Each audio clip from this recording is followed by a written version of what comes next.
Para já, começamos o programa de hoje a falar de disfunção erétil. A obesidade piora o funcionamento vascular do pênis, pelo menos é esta a conclusão de um estudo da Faculdade de Medicina da Universidade do Porto, que demonstra que ter excesso de peso deteriora a função erétil. É o tema para a conversa com o professor Dr. Nuno Tomada, investigador da Faculdade de Medicina da Universidade do Porto e urologista. Muito boa tarde, Sr. Professor. Bem-vindo ao consultório do Porto Canal. Eu penso que seria importante começarmos pelo conceito de disfunção erétil, por definirmos este termo. Em que é que consiste?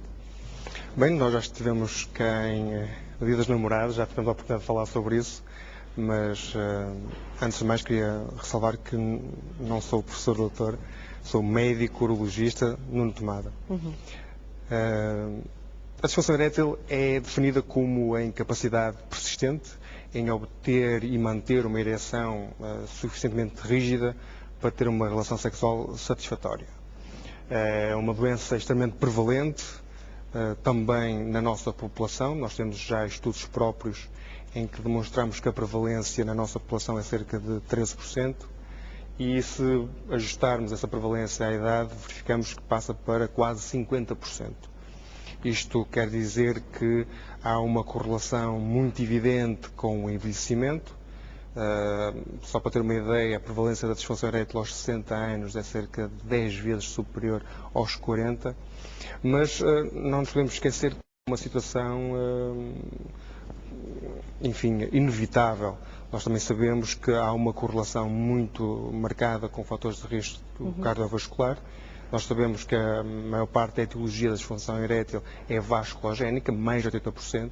E, portanto, há aqui uma correlação a fatores de risco cardiovascular que nós quisemos investigar, e foi isso que nós fizemos. Sim. Para além dos fatores de risco cardiovasculares, há outros fatores de risco da disfunção erétil?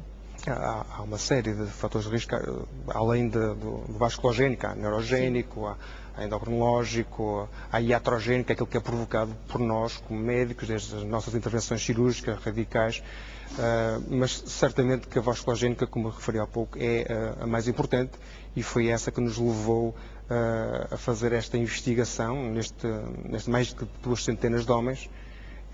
E o nosso objetivo principal foi, primeiro, determinar qual era a prevalência destes fatores de risco cardiovascular nesta população específica da disfunção erétil. Que idade é que tinham estes pacientes que foram analisados? Eles tinham uma idade média de 56, 57 anos, que é basicamente a idade média dos doentes que nos recorrem à consulta. Sim. Mas havia doentes desde os 25, 27 anos até aos 78. Basicamente temos aqui uma população muito heterogénea.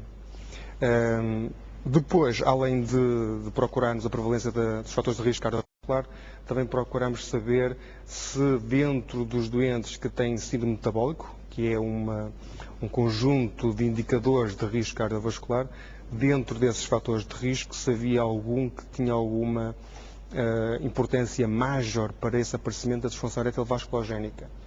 E mais ainda, procuramos saber qual era o impacto da percentagem de massa gorda neste mesmo contexto, porque até à data não havia nenhum estudo que demonstrasse de forma inequívoca que havia uma relação linear entre obesidade e disfunção erétil. Então, e as conclusões deste estudo quais foram? Provaram precisamente essa correlação. O que nós fizemos foi exatamente nesta população fazer um estudo clínico em que averiguamos a presença desses fatores de risco pela história clínica, por um estudo analítico, fomos ver o perfil lipídico, portanto o colesterol, o açúcar no sangue, as hormonas, e fizemos também um ecodoppler peniano, que é um exame específico desta área, em que fomos averiguar o fluxo dentro da artéria cavernosa, que é a artéria que está dentro do pênis.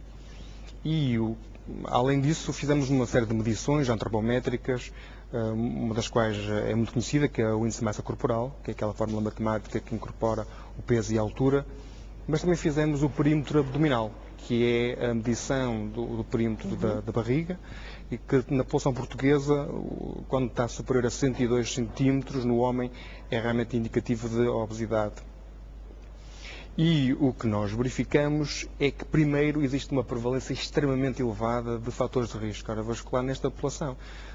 Surpreender-nos que, por exemplo, a hiperglicemia, não é? O aumento do açúcar no sangue está presente em cerca de 30% dos casos, mas, por exemplo, se formos ver o aumento da tensão arterial, que é a hipertensão arterial, ou mesmo o aumento do colesterol no sangue, são valores que rondam os 50% de prevalência. Portanto, uma prevalência muito superior ao que nós estaríamos à espera na população normal. E depois, em relação, por exemplo, ao síndrome metabólica, que foi o grande objetivo deste estudo, é um síndrome que engloba, por exemplo, a hipertensão arterial, algumas alterações do colesterol, ou frações de colesterol no sangue, como os triglicerídeos e o HDL, o perímetro abdominal tem que ser aumentado, e o próprio aumento do açúcar no sangue, a tal hiperglicemia. Nós verificamos que esse síndrome metabólico existe em cerca de 25% dos doentes, o que é superior também à população geral. E pior, descobrimos que nestes doentes, 80% apresentavam alterações desses parâmetros que nós fomos ver na artéria cavernosa do pênis, o tal ecodoppler peniano. Curiosamente, só a hipertensão arterial é que apresenta uma correlação independente com os parâmetros hemodinâmicos. Portanto, quer dizer que, se formos ver o perímetro abdominal, se formos ver o índice de massa corporal, eles não têm correlação com os parâmetros hemodinâmicos, que é uma coisa que vem corroborar os estudos prévios em que não havia correlação entre a obesidade e a disfunção erétil. Sim. Mas o que nós fizemos foi pegar na percentagem de massa gorda, que avaliamos pela tal bioimpedância, que é uma técnica que é perfeitamente vulgar e que está disponível em consultórios, em ginásios, em que se avalia a resistência dos tecidos à passagem de uma pequena corrente elétrica, permite-nos determinar a massa gorda, que incorpora numa fórmula matemática a idade, o peso, a altura e o próprio sexo do doente. E essa percentagem de massa gorda apresentou uma correlação extremamente significativa com essas alterações hemodinâmicas. Portanto, quanto maior a massa gorda do doente, pior a velocidade sistólica da artéria do pênis.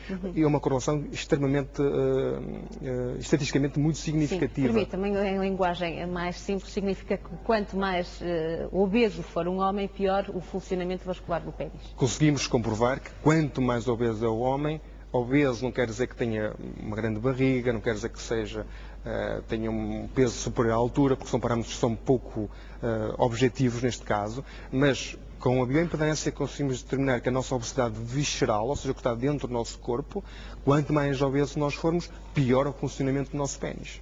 Sr. Doutor, que implicações na prática clínica pode ter esta investigação e estes resultados? Isso é uma boa pergunta, Carla. O que nós sabemos é que a disfunção erétil e os fatores de risco cardiovascular estão relacionados provavelmente por uma entidade que chama-se disfunção endotelial. Ou seja, as nossas artérias deixam de funcionar normalmente. E isso é uma lesão que aparece antes da aterosclerose. Se nós pensarmos que a aterosclerose, que é uma entidade que as pessoas compreendem lá em casa, se a aterosclerose é uma patologia que afeta todas as artérias do nosso corpo ao mesmo tempo, mas nós sabemos que as manifestações clínicas, ou seja, o problema de ter uma isquemia do membro inferior ou uma doença cardíaca, não aparecem ao mesmo tempo no mesmo doente.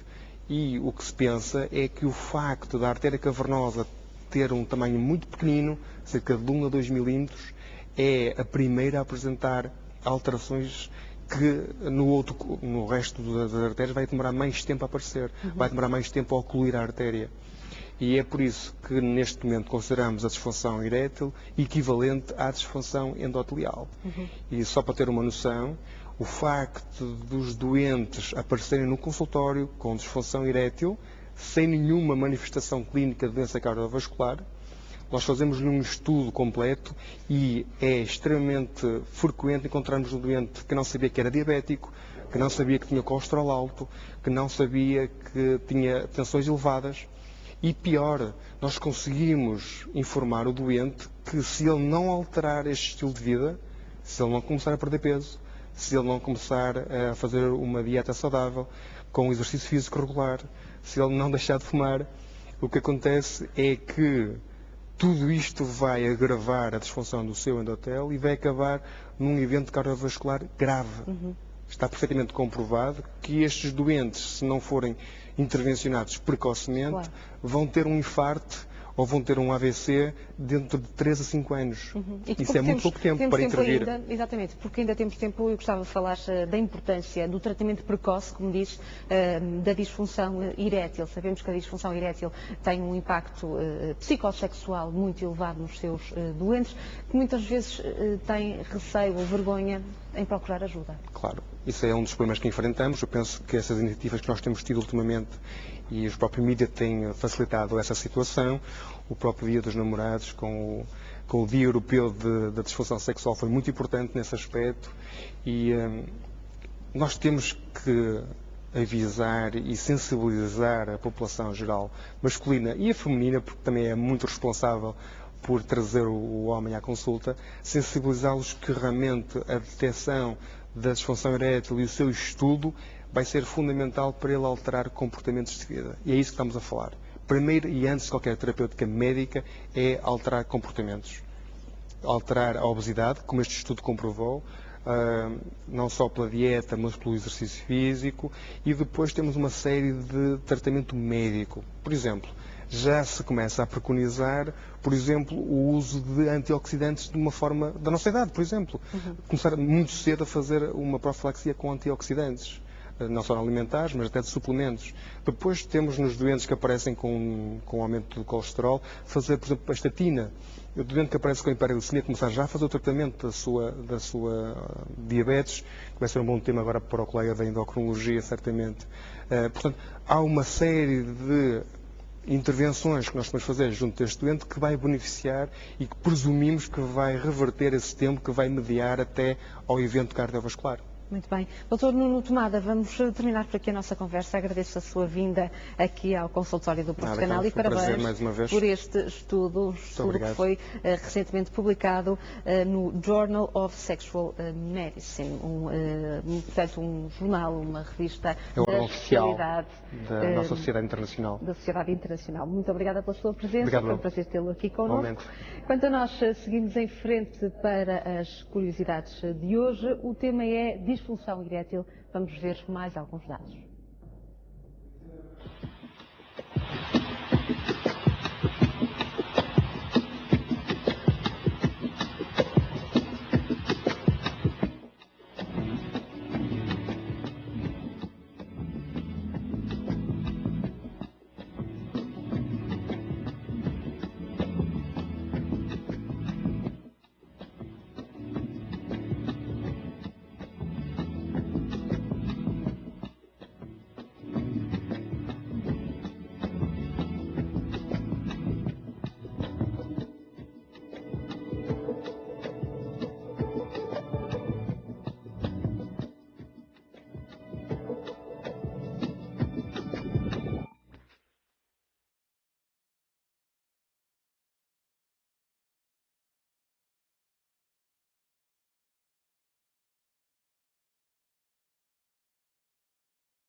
Cuide de si, tenha uma vida saudável e até amanhã.